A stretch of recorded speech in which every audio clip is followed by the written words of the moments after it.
When the student signs on to her Google Classroom, she'll go to her biology class and find her bird observation form. She'll type in the address that she did her observation, the number of birds she saw, the types of birds that she saw, the time she did her observation, and her name. And she can submit another response if she wants. If we don't want her to be able to submit more than one response, that's something that we can do with some advanced form options that we can look at later.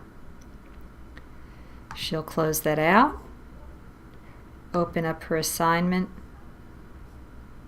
and mark it as done.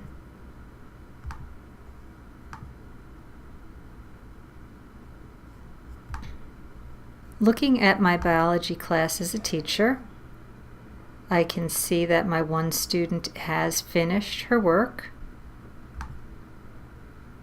I can give her a grade, and perhaps this is simply an ungraded assignment.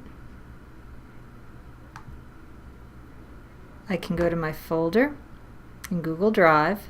You'll notice that there's no files here under the bird observation. She didn't have to turn anything in. If I go to biology, this is my bird observation collection form, and I can take a look at the responses.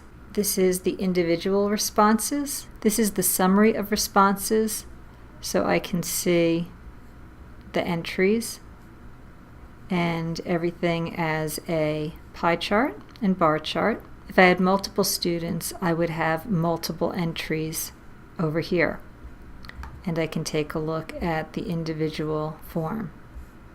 It's more helpful to have this as a spreadsheet. So if I click on this green button, it will allow me to create a new spreadsheet out of this data. And then the information is going to be in a spreadsheet. This spreadsheet then can be shared with the students.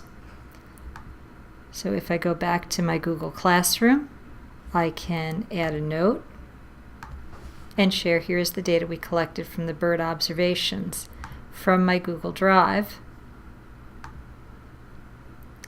I can go into my classroom, into biology, select that bird data and add it, and post it. When Sharon signs into her class, she can now go to that bird collection form and view all the data and utilize it however you see fit within the lesson.